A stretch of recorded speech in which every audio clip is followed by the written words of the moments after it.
राधे राधे दोस्तों, आपका फिर से स्वागत है मेरे YouTube चैनल राधे श्याम में। आज हम आपको एक नया अध्याय, एक नया पुराण सुनाएंगे जिसका नाम है सुख सागर। वो सुनाने से पहले मेरी आप सबसे विनती है कि आप मेरे चैनल को लाइक, सब्सक्राइब और शेयर करना ना भूलें, ताकि हम आपके लिए अच्छी अच्छी पुराणे ला सके। राधे राधे। राधे राधे दोस्तों, आपका फिर से स्वागत है मेरे YouTube चैनल राधे श्याम में। आज हम आपको आगे की कथा सुनाते हैं। हे संसारेश्वर, मुझे तो आपके साक्षात दर्शन मात्र से ही सर्व वरदानों का फल प्राप्त हो गया है। प्रभु, मुझे आपकी भक्ति को छोड़कर अन्य किसी वस्तु की कोई आवश्यकता नहीं है। हे परमपिता, वैसे तो मैं समस्त प्रकार के भोग, सुख और विषय वासनाओं को त्याग कर संसारी व्यवहार से मन अलग कर चुका हूँ, परंतु तो भी मुझे आपकी योग माया की कुछ महिमा और प्रलय का दर्शन करने की लालसा है। सो उचित समझकर इसे पूरी कर दीजिए। ऋषिवर मार्कंडे के मुख से यह सुनकर प्रभु श्री हरि विष्णु जी बोले, हे मुनीश्वर, आपने परम भक्तों की प्रत्येक इच्छाओं की पूर्ति करना हमारा कर्तव्य है। अतः ऋषिवर, हम आपकी इच्छा अवश्य पूर्ण करेंगे। इतनी कथा सुनाकर श्री सुखदेव जी बोले, श्री सूत जी बोले, हे मुनीश्वरों, इसके पश्चात प्रभु नर नारायण बद्री केदार की ओर चले गए और ऋषि मार्कंडे पुष्पभद्र नदी के तट पर भगवत भजन में मग्न हो गए। एक दिन ऋषि मार्कंडे तप करते हुए प्रभु के ध्यान में मग्न हो रहे थे।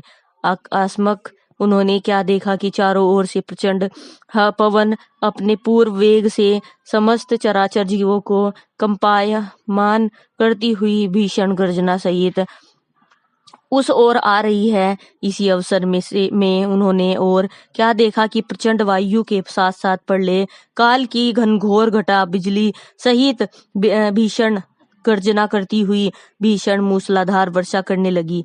जी फिर वायु के वेग से जल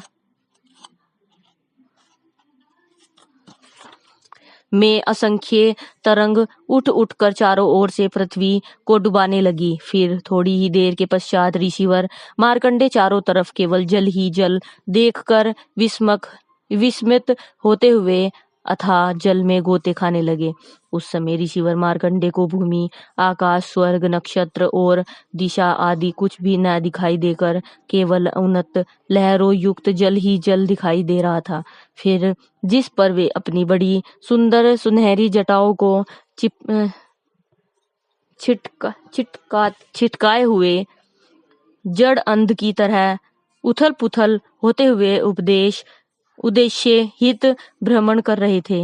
हे महाभागो, उस समय मार्कंडे जी भटकते हुए ऐसे लग रहे थे कि उन्हें जल पर विचरते हुए करोड़ों वर्ष व्यतीत हो चुके हैं, और इस तरह विचरते हुए जहाँ मार्कंडे जी बहुत व्याकुल हो रहे थे, उनको जल के बीच एक बहुत सुंदर सा टापू और सुंदर फलों से युक्त उसमें एक बड़ का वृक्ष दिखाई दिया। फिर मार्कंडे जी धीरज रख जैसे ही वट वृक्ष के समीप पहुंचे तो यह देखकर उनके आश्चर्य और आनंद का कोई ठिकाना नहीं रहा कि ईशान कोण में बड़ की शाखा के दोने में एक भव्य बालक विशाल वृक्ष, सुंदर नासिक, कमल जैसे नयन, अपूर्व तेज से देदीप्यमान, अपने दाहिने पैर के अंगूठे को चूसता हुआ मनोहिनी चितवन से ऋषिवर मार्कंडे जी की ओर देख रहा था। हे मुनिवरों, इसके बाद विस्मित होते हुए मार्कंडे मुनि जैसे ही उन बालक रूप प्रभु के पास पहुंचकर उन्हें गोद में उठाने का प्रयत्न करने लगे, त्यों ही उन्होंने अनुभव किया कि वे उस बालक के श्वास के साथ उसके विशाल गर्भ में चले गए हैं।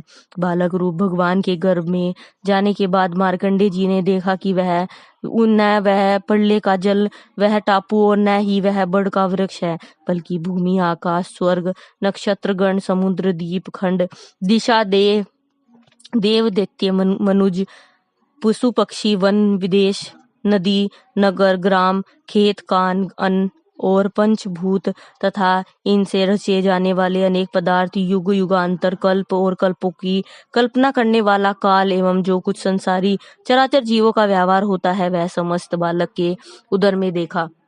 इसके बाद घूमते हुए हिमालय पर पहुंचे और वहां से पुष्पभद्रा नदी के तट पर मुनियों के पास अपने आश्रम पहुंचे और जैसे ही प्रभु का ध्यान करने लगे वैसे ही अपने आप को फिर उसी जल प्रलय पर तैरते हुए टापू वट के सहित उस सुंदर बालक को अपनी ओर निहारते हुए देखा। यह सब देखकर मार्कंडेय जी को ज्ञान उत्पन्न हो गया और उसके बाद वे उस बालक को साक्षात प्रभु मानकर जैसे ही अपने हृदय से लगाने के लिए उनकी ओर दौड़े वैसे ही प्रभु अधोक्षत अपनी माया समेट कर अंतर्ध्यान हो गए। और तब मुनीश्वर ने अपने आप को पहले की तरह पुष्पभद्रा नदी के तट पर प्रभु के भजन में बैठे हुए पाया और इसके बाद उनको वह प्रलय का जल, टापू, वृत, वृक्ष और वह बालक स्वरूप चारों ओर आंख फाड़ फाड़ कर देखने से भी दिखाई नहीं दिया। श्री सूत जी बोले, हे ऋषिवरों, फिर मार्कंडेय जी समझ गए कि प्रभु ने अपनी माया और प्रलय काल का जो दर्शन दिखाने का कहा था वह सब दिखा चुका है। अब तुम्हें केवल उनकी भक्ति को छोड़ किसी तरह की होड़, किसी तरह की लालसा में न फंसकर उनके ध्यान में मग्न हो जाना चाहिए। फिर वे प्रभु जगदीश्वर के चरणों में ध्यान लगाकर समाधि स्थित हो गए। श्री सूत जी बोले, हे ऋषिवरों, हे मुनिवरों, प्रभु निर्मित उनकी योग माया और प्रलय को देख जिस समय मार्कंडेय मुनि महाअंधकार नाशक प्रभु परब्रह्म के ध्यान में मग्न हो रहे थे, उसी समय देवाधिदेव महादेव शंकर जी पार्वती जी के साथ आकाश मार्ग में विचर रहे थे। जिस समय पुष्पभद्रा नदी के तट पर भगवती पार्वती जी ने एकाग्र चित्त वाले ऋषिवर मार्कंडेय जी को अटल तपस्या करते हुए देखा तो वे प्रभु महाशंकर जी से बोली, हे प्रभु, जिस तरह वायु न चलने पर समुद्र का जल और उससे जीव जंतु स्थिर रहते हैं वैसे ही इन इंद्रिया, मन और निश्चल अंगों वाले मुनिवर को ध्यानावस्था में देखकर मेरी इच्छा सहित यह प्रार्थना है कि इन्हें इनका मनचाहा वरदान देकर पुण्य और यश प्राप्त करना चाहिए, क्योंकि प्रभु आप तो सदैव भक्तों को पर दया करने वाले हैं।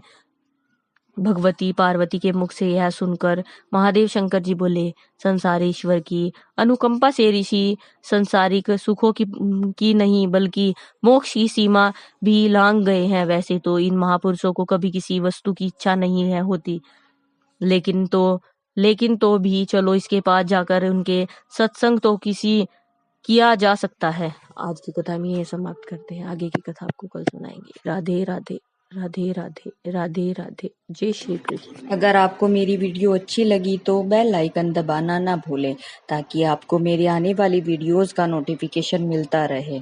धन्यवाद। ओम नमः शिवाय।